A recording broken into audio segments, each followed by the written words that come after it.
morning by the winter's cold, I lay in bed and dream of spring. I almost lost my baby in the deep white snow. I almost lost my reason to sing.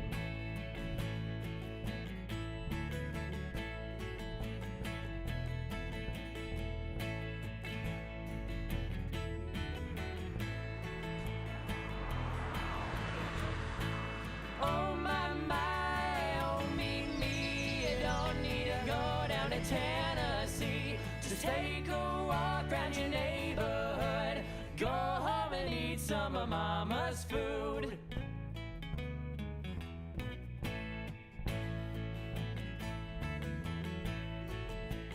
Bloomington, Indiana, USA. A mid-sized Midwest town and home to Indiana University's primary campus. This is where I live and attend school, the place that fostered my personal interest in environmental affairs. I like to define sustainability as learning to thrive within our means.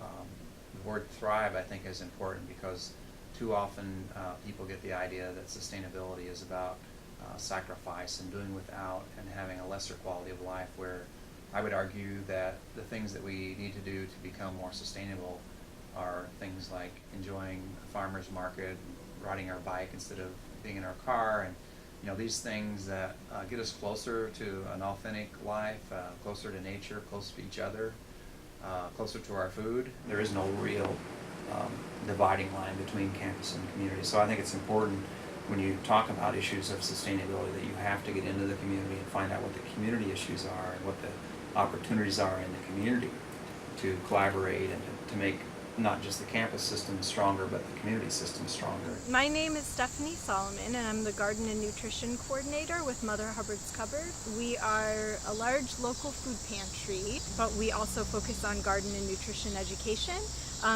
We believe in a community where everybody has access to healthy food. We as a food pantry have more of a focus on education so that folks who are struggling to get by know that it's possible to grow their own food. The garden program couldn't function, I don't think, without being as large as it is, without student help. A notable example is Heather Reynolds, who's a professor in the biology department, does a City as Ecosystem class. Every year they volunteer in the gardens and in the pantry, as well as doing sustainability-related projects. Agribusiness is meant to say that it's not just producing food, but it's producing all these other products associated with food and all this other industry like grocery stores and all this value-added food, all this processed food, not just fresh food from the farm, but things that you get in cans and boxes and so on that have all kinds of additives. And agribusiness, then the rise of multinational corporate food companies.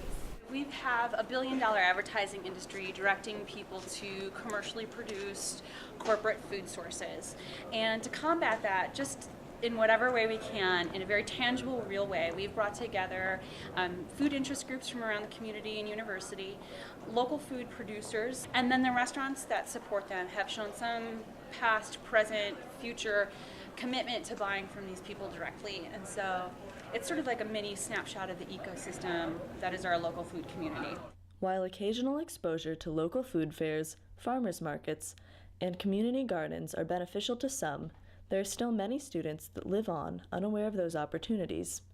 A larger audience would be reached by incorporating more local foods into the Indiana University RPS dining halls, but not without complications.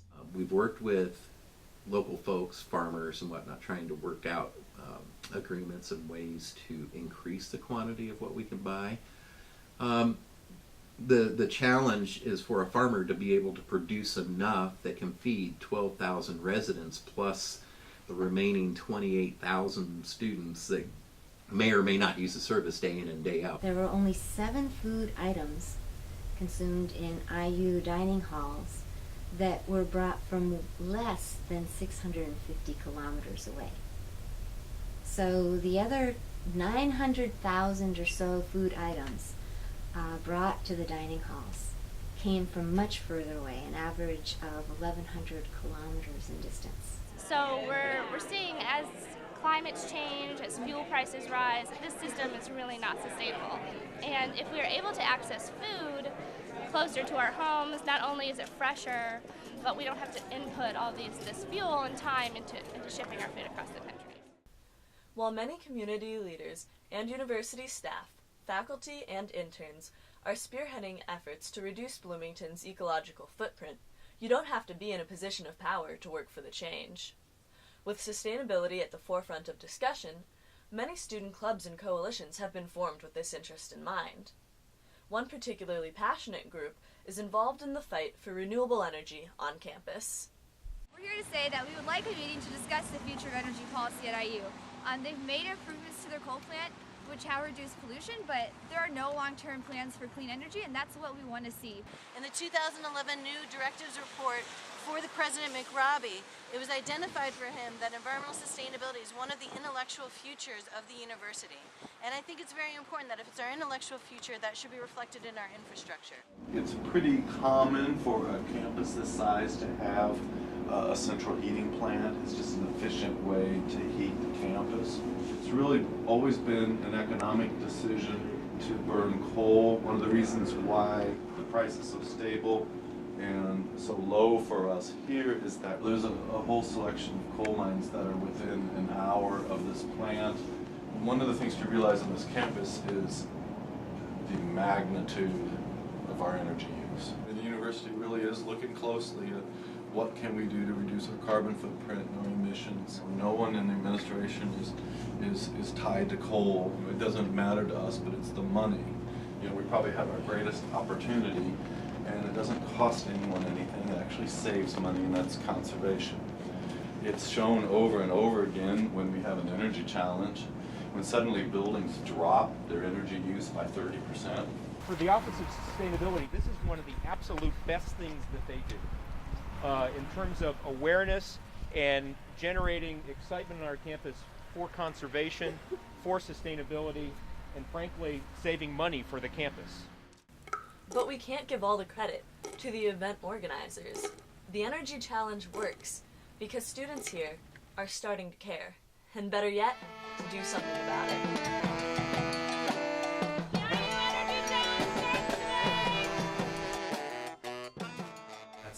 Been done 5 times now. It's a 1-month challenge to see who can save the most energy and water based on their own history in their building. And this past time around, we've had over 6 million square feet of buildings. We had 27 greenhouses. We had all of the residence halls. We had 19 major campus buildings. Over time, we have saved 3.5 million kilowatts of electricity and 6.5 million gallons of water just through this activity on the campus. Buildings have a huge impact on our energy use, and we can take advantage of the fact that there are many things we can do with our existing buildings to lower our footprint. The Office of Sustainability is embodying this perspective with the creation of eHouse, their official office building, conference space, and net zero renewable energy experiment. One well is here and one well is about 15 feet away from that. So there's some separation so they're not interfering with each other, but you can see that this is a very tight location to get a drilling rig in, low wires, and very little area to actually put the geothermal system in. So this shows that even in a very space-limited location, you can get a geothermal system in if you go with the vertical boreholes. So here you have a variable speed heating and cooling system, and there's a condenser in here that is able to pull the heat out of the earth in the wintertime and then eject the heat into the earth in the summertime. And we're utilizing an existing home, so we're not building anything new. We're preserving the embodied energy and the materials that are here and utilizing an existing space and making it more efficient. So if we're successful here and we make this a net zero energy building, it'll be the first net zero energy historic building that I'm aware of in Indiana. We're able to monitor the production of the photovoltaic system here. We also have an e-monitor system that allows us to show how much electricity we're using in the building. And our goal here is that we would balance our use with our production for over the year. We use energy for almost everything. Clearly, here in the United States, demand for energy keeps going up and up and up. And that is completely related to our dependence on fossil fuels, which from any human time span, that's non-renewable. And it's getting more and more difficult to get out and more expensive. But certainly in the United States, we're using a lot more energy, and that is coming at environmental costs. And it may even be coming at social costs that are hard for us to analyze or wrap our minds around. Oil is the master resource. It alone makes up 40% of the net energy of society. But because of its role in transportation and equipment, mining equipment, farming equipment, it affects almost everything. Plus, it's a master resource in terms of organic chemistry. So all sorts of products come from it. Most household items either contain small amounts of petroleum or used fossil fuels during production and transportation to your home. We throw away all this embodied energy every time that we take out the trash. Senior John Hagman decided to do something about it with his IU Office of Sustainability internship. So we have volunteers out here every home football game, distributing bags to fans for recycling, educating fans on what they can and can't recycle. We have volunteers who come through and collect those bags. Most of the trash produced at a tailgate is recyclable, such as the plastic red Solo cups you see, the beer cans scattered to the ground. All these things are recyclable. So the community organizations that pick up on Sunday morning will be collecting predominantly recyclable items. The games vary in time. We could have a 7 o'clock game that gets done at 10 o'clock, and it's impossible to clean up trash during nighttime. So there's a lot of logistical issues involved with that. So Sunday morning is a time that we'll always be able to do, and it's also supporting other organizations as well. So if we can train those people to recycle, to identify recyclable items, there's a great chance to really, maximize our efforts as a whole. Even drunk students are cheering on "Go Green," "I Go Green," things like that. Little buzzwords that we're used to hearing all the time. Little shot cups. Who wants those? Everyone should chug straight out of the handle, and everyone will be great. They're cute, but think of all the waste. Think of the waste.